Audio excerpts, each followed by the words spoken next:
Hello दोस्तों, आप सभी का स्वागत है टारगेट एकेडमी सफलता का प्रवेश द्वार में। दोस्तों, ये हमारी पहली क्लास है और इस पर हम लोग चर्चा करने वाले हैं मध्य प्रदेश सामान्य परिचय की।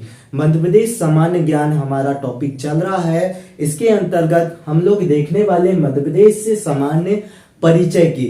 दोस्तों, अभी तक जिन्होंने मेरे चैनल को सब्सक्राइब नहीं किया है, प्लीज मेरे चैनल को सब्सक्राइब जरूर कीजिएगा। और हाँ, ये वीडियो यदि आपको पसंद आए तो प्लीज लाइक, शेयर और कमेंट से जरूर कीजिएगा ताकि मेरी आने वाली वीडियो की नोटिफिकेशन आप तक पहुंच जाए। तो दोस्तों, बिना देर किए हुए करते हैं हम लोग मध्य प्रदेश सामान्य परिचय की शुरुआत। तो दोस्तों, हम लोग देखते हैं मध्य प्रदेश सामान्य परिचय। मध्य प्रदेश की स्थापना कब हुई थी? तो मध्य प्रदेश की स्थापना 1 नवंबर 1956 को हुई थी। कब हुई थी? मध्य प्रदेश की स्थापना कब हुई थी?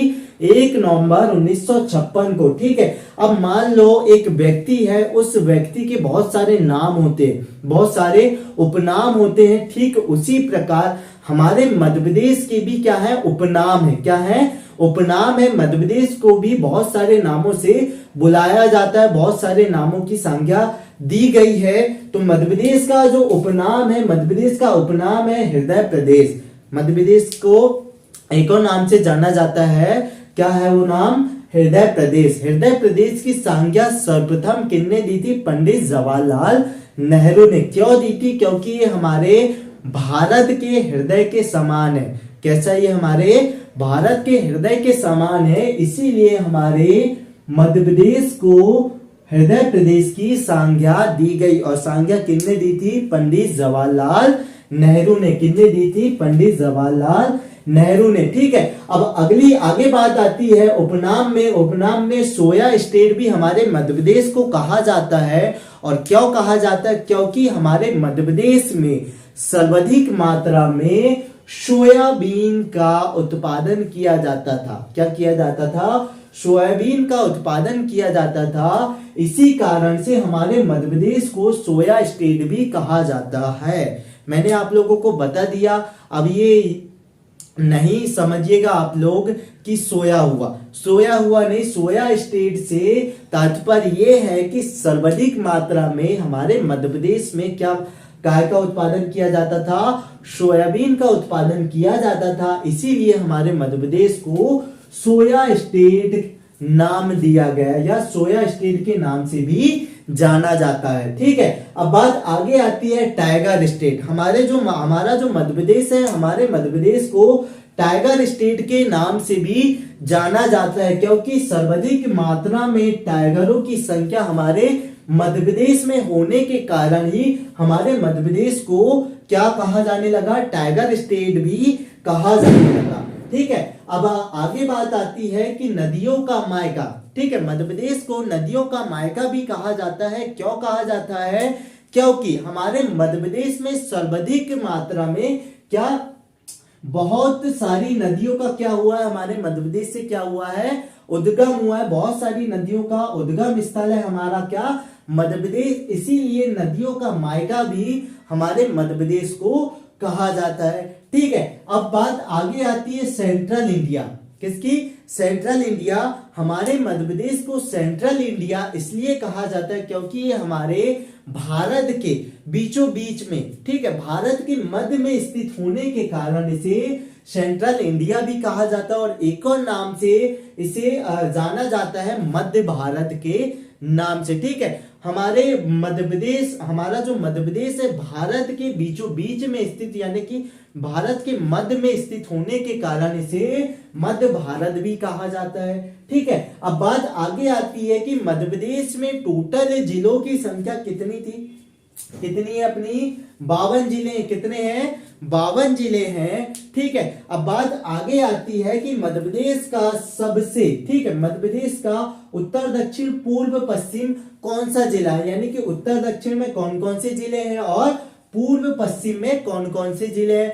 तो मध्य प्रदेश के सबसे उत्तरी जिला, मध्य प्रदेश का सबसे उत्तरी जिला कौन सा? अपना मुरैना जिला है। कौन सा? अपना मुरैना। आप लोग यहां से जाइएगा उत्तर की ओर तो मध्य प्रदेश का सबसे उत्तरी जिला कौन सा मिलेगा अपने को? मुरैना मिलेगा। कौन सा मिलेगा अपना? मुरैना। ठीक है, अब बात आगे आती है कि मध्य प्रदेश का सबसे दक्षिणतम जिला कौन सा है? तो मध्य प्रदेश का सबसे दक्षिणतम जिला अपना बुरहानपुर। कौन सा अपना? बुरहानपुर। ठीक है, अब बात आगे आती है कि मध्य प्रदेश का सबसे पूर्वी जिला कौन सा है? तो मध्य प्रदेश का सबसे पूर्वी जिला कौन सा अपना? सिंगरौली है। कौन सा अपना? सिंगरौली। और सिंगरौली किससे अलग हुआ है? सीधी से अलग हुआ। पहले क्या था अपना? सीधी था। पहले क्या था अपना? सीधी मध्य प्रदेश का सबसे पूर्वी जिला हुआ करता था, लेकिन सीधी से सिंगरौली अलग हो गया, तो अब सिंगरौली मध्य प्रदेश का सबसे पूर्वी जिला बन गया। क्या बन गया? मध्य प्रदेश का सबसे पूर्वी जिला बन गया। सिंगरौली किससे अलग हुआ अपना? सीधी से अलग हुआ। ठीक है, अब बात आगे आती है कि मध्य प्रदेश का सबसे पश्चिमी जिला कौन सा है? तो मध्य प्रदेश का सबसे पश्चिमी जिला कौन सा अपना? अलीराजपुर। कौन सा अपना? अलीराजपुर। अलीराजपुर के साइड में आपको एक मिलेगा झाबुआ। ठीक है, तो यहां पर कंफ्यूज नहीं होना, क्या है अपना? मध्य प्रदेश का सबसे पश्चिमी जिला कौन सा अपना?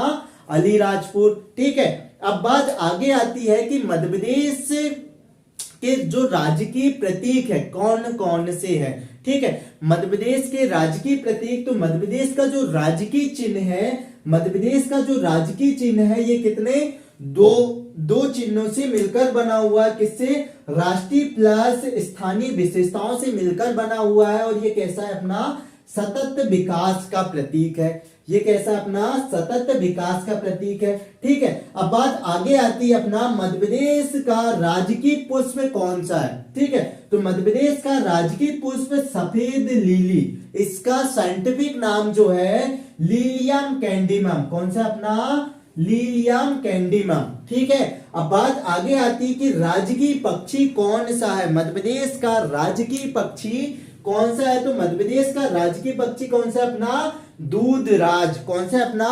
दूधराज। और दूधराज का जो साइंटिफिक नाम है पैराडाइज फ्लाई कैचर के नाम से भी दूधराज को जाना जाता है। और इसका एक और नाम है शाहे बुलबुल। क्या नाम है एक और? शाहे बुलबुल। कौन सा नाम अपना?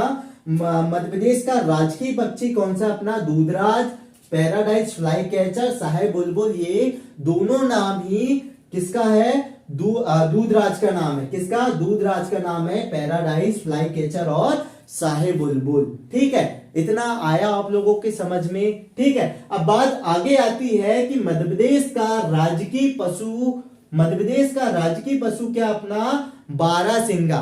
क्या है अपना?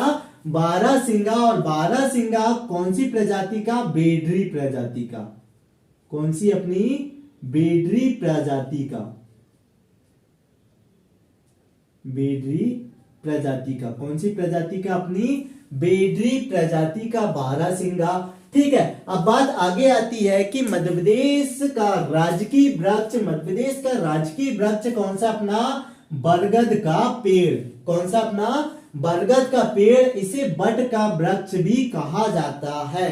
और बरगद के पेड़ का जो साइंटिफिक नाम है, साइंटिफिक नाम है वैथालिसिस। क्या नाम है इसका? साइंटिफिक नाम क्या है?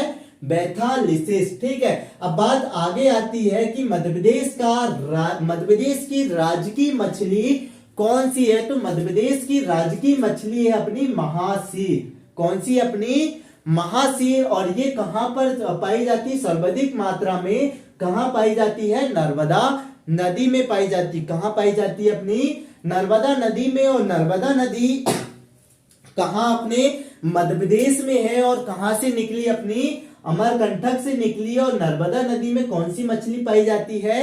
महासीर मछली पाई जाती है। और इसे मध्य प्रदेश सरकार ने कब राजकीय घोषित की? तो कब की? 26 सितंबर 2011 को। कब की? 26 सितंबर 2011 को महासीर मछली को मध्य प्रदेश सरकार ने क्या की? राजकीय मछली घोषित की। ठीक है, अब आगे बात आती है कि मध्य प्रदेश की जो राजकीय मछली है वो कौन सी प्रजाति की है? तो कौन सी प्रजाति की है? टॉर प्यूटी टोरा प्रजाति की। कौन सी प्रजाति की? अपनी टॉर प्यूटी टोरा प्रजाति की महासीर मछली। को क्या किया गया, राजकीय घोषित किया गया। मध्य प्रदेश का राजकीय खेल, तो मध्य प्रदेश का राजकीय खेल कौन सा अपना, मलखम, कौन सा अपना मलखम। और इसे राजकीय खेल कब घोषित किया गया, 9 अप्रैल 2013 को। कब किया गया, 9 अप्रैल 2013 को मध्य प्रदेश सरकार ने मलखम खेल को क्या किया, राजकीय घोषित किया, राजकीय घोषित किया। ठीक है, अब बात आगे आती है कि पहली बार मलखम खेल में सर्वाधिक क्या किया, प्रदर्शन किया। पहली बार मलखम खेल का जो पुरस्कार किसे मिला, तो किसे मिला, अपना अजय बख्तरिया को। किसे मिला, अपना अजय बख्तरिया को। ठीक है, अब बात आगे आती है कि मध्य प्रदेश का राजकीय नाट्य कौन सा है, तो मध्य प्रदेश का राजकीय नाट्य माचा या माच, क्या है अपना, माचा या माच। और ये सर्वाधिक मात्रा में कहां प्रसिद्ध है, सबसे ज्यादा कहां प्रसिद्ध है, तो ये कहां है, मालवा के क्षेत्र में प्रसिद्ध है। कौन सा नाट्य अपना, माचा या माच। ठीक है, अब बात आगे आती है कि मध्य प्रदेश का राजकीय नृत्य, तो मध्य प्रदेश का राजकीय नृत्य कौन सा अपना, राई। कौन सा है अपना, राई। और ये कहां पर प्रसिद्ध है, अपना बुंदेलखंड क्षेत्र में। कहां है, अपना बुंदेलखंड क्षेत्र में। अब बात आगे आती है कि मध्य प्रदेश सरकार ने, ठीक है, मध्य प्रदेश सरकार ने 1 नवंबर 1981 को, कब, 1 नवंबर 1981 को 3 चीजों को क्या किया, राजकीय घोषित किया। क्या किया, राजकीय घोषित किया। कब, 1 नवंबर 1981 को। ठीक है, और इस दिन क्या था, 1 नवंबर 1981 को क्या था, मध्य प्रदेश की 25वीं वर्षगांठ मनाई गई थी। कब, 1 नवंबर 1981 को मध्य प्रदेश की 25वीं वर्षगांठ पर 3 चीजों को क्या किया गया था, राजकीय घोषित किया गया था। किस किस को, पक्षी, वृक्ष और पशु को। किस किस को, पक्षी, वृक्ष और पशु को। ठीक है, मैंने पहले ही बता दिया आपको, पशु क्या अपना बारहसिंगा बेडरी प्रजाति का, वृक्ष कौन सा अपना बरगद का या फिर बट का वृक्ष। ठीक है, और अब बात आगे आती है अपना पक्षी। ठीक है, तो पक्षी अपना कौन सा, अपना दूधराज। कौन सा अपना, दूधराज या पैराडाइज फ्लाई कैचर। दोस्तों अभी तक जिन्होंने भी मेरे चैनल को सब्सक्राइब नहीं किया, प्लीज चैनल को सब्सक्राइब जरूर कीजिएगा। और आज की क्लास यदि आपको पसंद आई होगी तो प्लीज लाइक, शेयर और कमेंट्स जरूर कीजिएगा। मिलते हैं नेक्स्ट क्लास में। थैंक